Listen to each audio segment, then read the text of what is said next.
que dans les films. Et du coup, la magie est vraiment envisagée de façon très... Enfin, on s'en méfie beaucoup, parce que par le passé, il y a eu des magiciens très très puissants qui ont essayé de réduire à l'esclavage les gens, donc maintenant on s'en méfie beaucoup. Il y a aussi un aspect très bureaucratique, c'est-à-dire que pour le moindre sort qu'on veut jeter, il faut remplir un formulaire qui prend un temps fou et beaucoup d'efforts. Il y a aussi beaucoup de magiciens qui sont un peu désattardés, et du coup on a mis en place un permis de faire de la magie, et si jamais vous faites de la magie et que vous n'avez pas ce permis, et qu'on le découvre, vous êtes puni c'est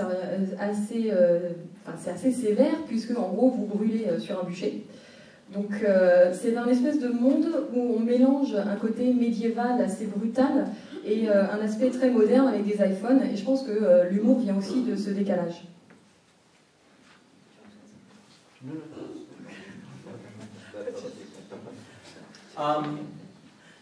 To explain why I did what I did, I perhaps need to explain the book just a little bit.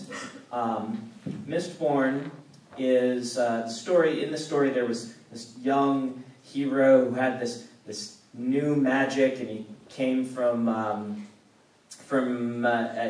peasant root, and he went to face the Dark Lord, and he lost.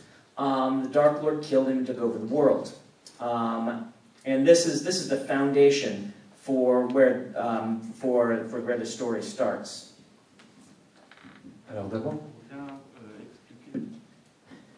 excusez-moi, pour bien expliquer mon point de vue, il faut d'abord que je...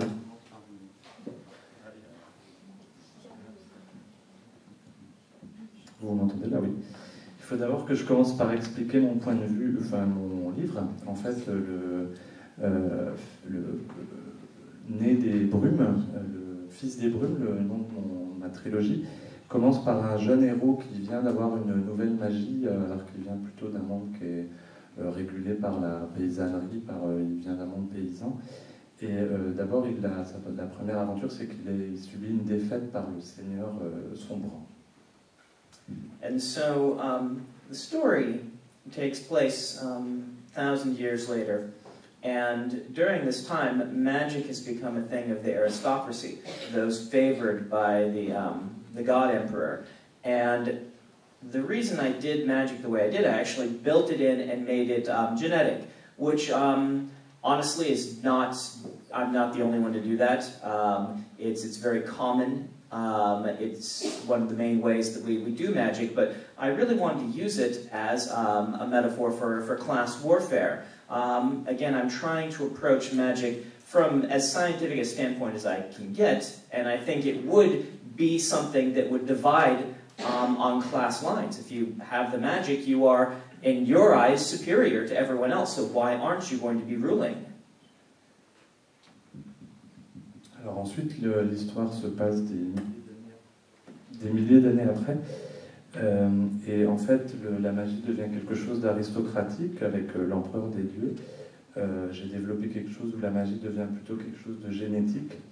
Et honnêtement, je ne suis pas le premier à l'avoir fait, mais je voulais vraiment utiliser cette façon de faire, cette façon de présenter les choses, parce que ça me permettait d'introduire une lutte des classes entre les différents personnages. Et si jamais vous avez la magie, pourquoi pas l'utiliser pour devenir supérieur. So the story is mostly about half-breeds, people who sympathize with the lower class. They have, one parent or a history of living among them, and yet have enough noble blood to have gained access to the magic. And these people who are trapped in between the two cultures were what was most interesting to me. And so this is what I tell the story about. And so I'm using the way that people gain magic, hopefully, as a facilitator for the story at large.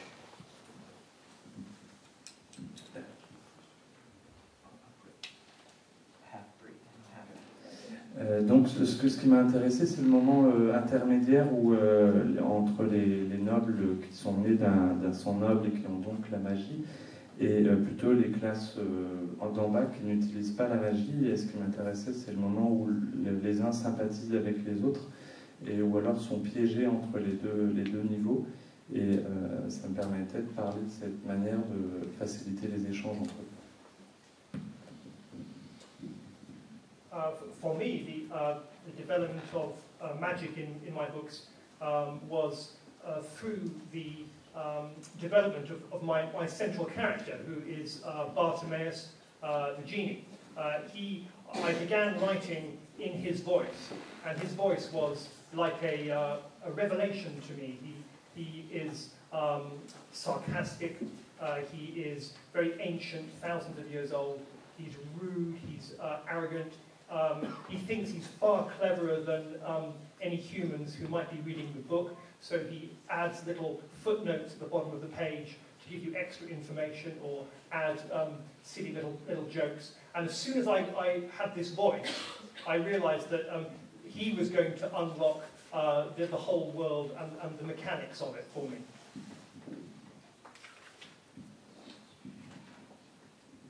Moi, j'ai commencé à créer le monde, la magie dans mon livre autour de mon personnage principal qui est le génie Bartiméus. Et vraiment, quand j'ai commencé à écrire, j'ai trouvé sa voix. Et sa voix, j'ai adopté sa voix, et sa voix a été une véritable révélation.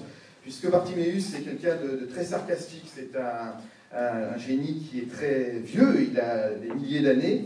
Et donc, quand il s'exprime, il est très arrogant, il n'est pas du tout les formes, il pense qu'il est beaucoup plus intelligent que tout le monde, y compris que les êtres humains qui lisent le livre. Et donc, il se permet des petites notes sarcastiques, il se permet des petites blagues, etc. Et c'est vraiment sa voix qui m'a permis ensuite de développer tout le monde de mon livre. So very quickly, he can give us information about his thousands of years of slavery. He can give us the rules that he lives by, his constraints. He can be very informative very quickly. I soon realized, however, that I had to balance him with a different perspective, because otherwise it would be like having a guy at a party who comes and tells you jokes and then stays with you all evening, and you can't escape, and this guy is still telling jokes, and it quickly becomes a bad evening. So I divided the story between Bartimaeus' voice and a more objective, cooler narration following his master, a boy called Nathaniel. And so you have these two characters very opposite to each other, and the tension between the two drives the book.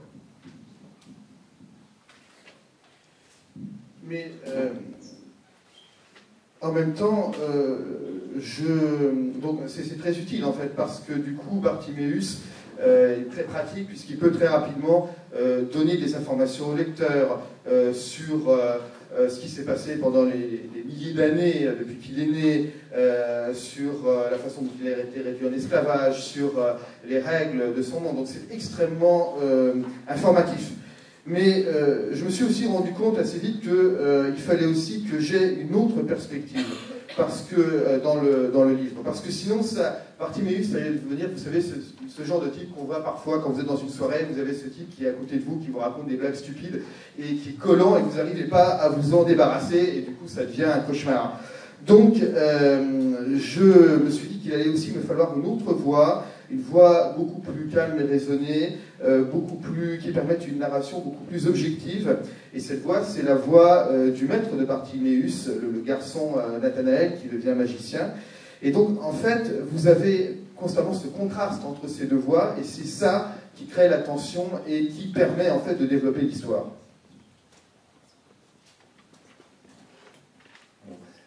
Alors, ce que je trouve aussi très intéressant, c'est à travers les commentaires qui viennent d'être faits par nos auteurs, c'est que Brandon nous a expliqué qu'à travers ses livres, il avait mis en même temps, et je trouve que c'est intéressant parce que c'est l'auteur américain ici, et c'est lui qui a introduit ce terme de montrer la lutte des classes à travers ses romans, alors que nos deux amis britanniques, font partie d'une société dans laquelle on a tendance à penser que justement elle est divisée en classes encore très fortement aujourd'hui, eux ne l'ont pas employé. Alors Jasper Fforde nous a expliqué qu'à travers ses livres, ce qu'il voulait, c'était avec cette forme d'humour en même temps, c'était d'abord amuser les gens. et il y réussit très bien. Il me semble cependant que sous cet humour, il y a en même temps un message, parce qu'il y a quand même des critiques assez fortes de notre société contemporaine.